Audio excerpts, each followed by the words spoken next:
Peoples party वो ऊंट है जिस तरफ बैठेगा उधर हुकूमत बने की हम सबकी ख्वाहिश है कि कौमी इत्तेहादी हुकूमत बने जो मुल्क के लिए काम करे। मुस्तकबिल की क़यादत का आवाम को फैसला करने दें। इलेक्शन लड़ रहा हूं तो ख्वाहिश होगी कि वज़ीर आज़म बनूं। बिलावल भुट्टो का आवाज़ न्यूज़ को खुसूसी इंटरव्यू। काशिफ अब्बासी के प्रोग्राम ऑफ द रिकॉर्ड में गुफ्तगू करते हुए चेयरमैन पीपल्स पार्टी ने कहा, हैरान हूं नून लीग ने अभी तक इंतखाबी मुहिम शुरू नहीं की।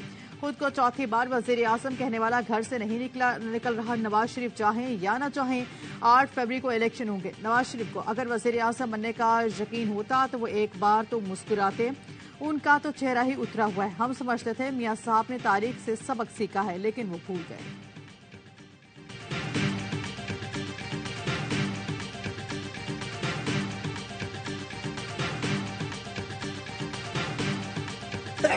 साइफर के मामले में बानिया पीटीआई ने आवाम को बेवकूफ बनाया। सिक्योरिटी मामलों पर समझौता किया। बानिया पीटीआई जिस एजेंडे पर थे इस पर अमल करते रहे। उनकी सियासत सिर्फ मुखालिफिन के खिलाफ नहीं बल्कि एजेंडे के मुताबिक थी। गुज़श्ता इलेक्शन में भी प्रेस कॉन्फ्रेंसेज होती थी तो कहा जाता था कि वोट गिरा देंगे। बिलावल भुट्टो ने कहा, बानिया पीटीआई ने अपने पांव पर कुल्हाड़ी मार ली। विफाकी दारुलहुकूमत को झुलाने की कोशिश की जाएगी तो रद्दमल भी आएगा। पीपी चेयरमैन बोले, आसिफ अली जरदारी के साथ कोई इख्तिलाफ नहीं है। आसिफ अली जरदारी जब तक रहेंगे मेरी तरबियत करते रहेंगे।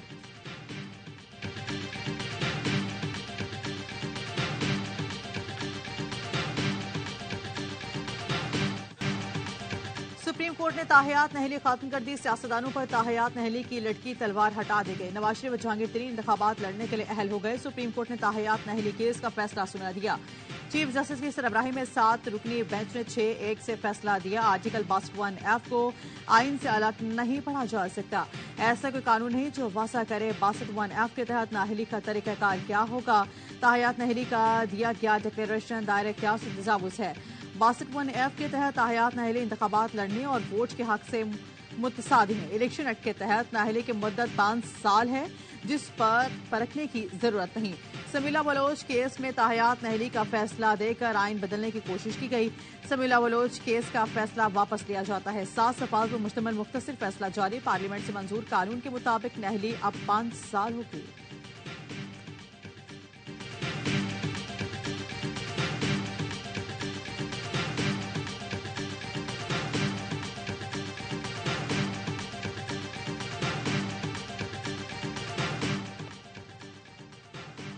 ताहयात नहरी केस में जस्टिस शहजाद अफरीदी का मुख्तसर खिलाफी नोट लिखा। आर्टिकल 62(1)(f) के तहत उम्मीदवारों की अहलियत का तयन ताहयात है ना ही मुस्तकिल। आर्टिकल 62(1)(f) के तहत अहलियत कोर्ट ऑफ लॉ के डिक्लेरेशन तक महदूद है। 62(1)(f) के तहत अहली तब तक रहती है जब तक कोर्ट ऑफ लॉ की डिक्लेरेशन हो। तय हो गया है कि सुप्रीम कोर्ट का समीला बलोच केस का फैसला दुरुस्त था।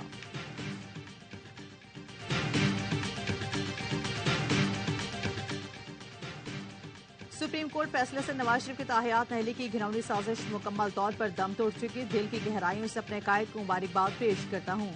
सदर मुस्लिम लीग नून शहबाज शरीफ का ट्वीट लिखा। नवाज शरीफ के इलेक्शन में हिस्सा लेने की राह में अब कोई कानूनी रुकावट बाकी नहीं।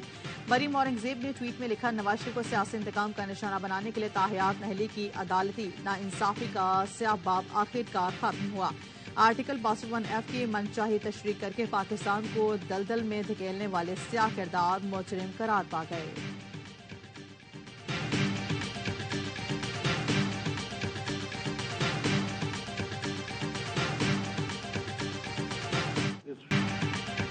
सियासी रहनुमाओं का सुप्रीम कोर्ट के फैसले का खैर मकदम। एहसन इकबाल ने कहा, सुप्रीम कोर्ट ने फैसला देकर नवाज शरीफ को अहल करार दिया है। आजम जी ताड़ा बोले, एक नाइंसाफी हुई थी जिसको सुप्रीम कोर्ट ने खत्म कर दिया।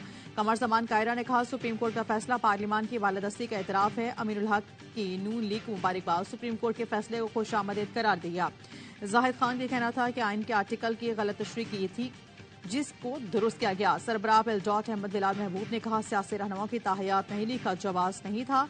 सुप्रीम कोर्ट ने इंसाफ बहाल कर दिया। माहिर कानून एडवोकेट शहबाज खोसा ने कहा, नवाज शरीफ और जहांगीर तरीन की नजरसानी अपीलें खारिज हो चुकी हैं।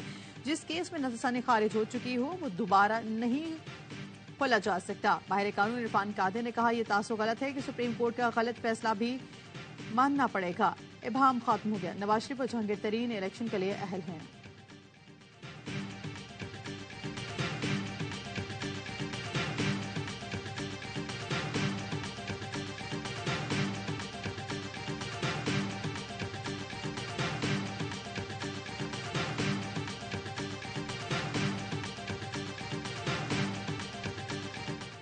जमात इस्तेकाम पाकिस्तान पार्टी में सीट एडजस्टमेंट हतमी मराहिल में दाखिल। लोधरा में जहांगीर तरीन के हल्के में सीट एडजस्टमेंट पर तैयार।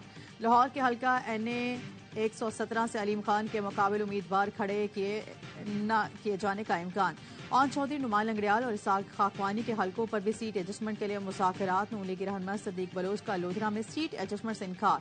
आज़ाद इलेक्शन लड़ने का इम्कान। दोनों जमातों में हतमी फैसले बुध को किया जाएगा।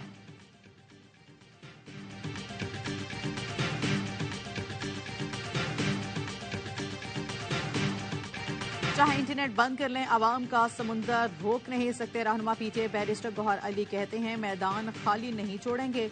जरूरत पड़ी तो मुकाबले के लिए अंडर-19 टीम मैदान में उतारेंगे। इलेक्शन कमीशन बताए हमें लेवल प्लेइंग फील्ड कहां दी गई।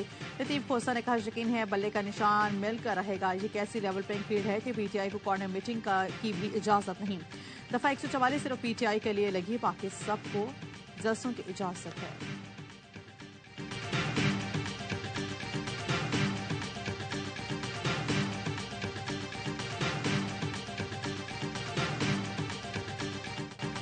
जुल्फकार भुट्टो की फांसी के फैसले पर अमल हो गया। सदारती रेफरेंस पर हम सिर्फ राय दे सकते हैं। चीफ जस्टिस के रिमार्क जस्टिस मोहम्मद अली मजहर ने कहा, बुनियादी तौर पर इस रेफरेंस की बुनियाद साबिक जज नसीम हसन शाह का इंटरव्यू है।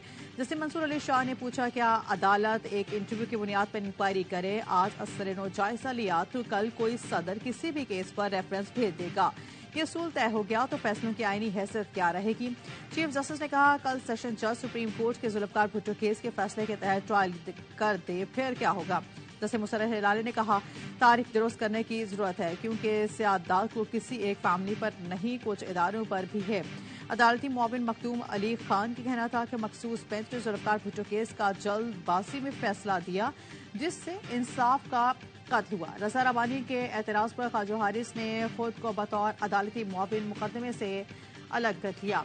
समाअत फरवरी के तीसरे हफ्ते तक मुलतवी। अहमद रजा कसूरी ने मीडिया से गुफ्तगू में कहा कि अदालत क्लिंग धोने के लिए नहीं, अगर जुल्फकार अली भुट्टो शहीद है तो फिर मेरे वालिद क्या हैं?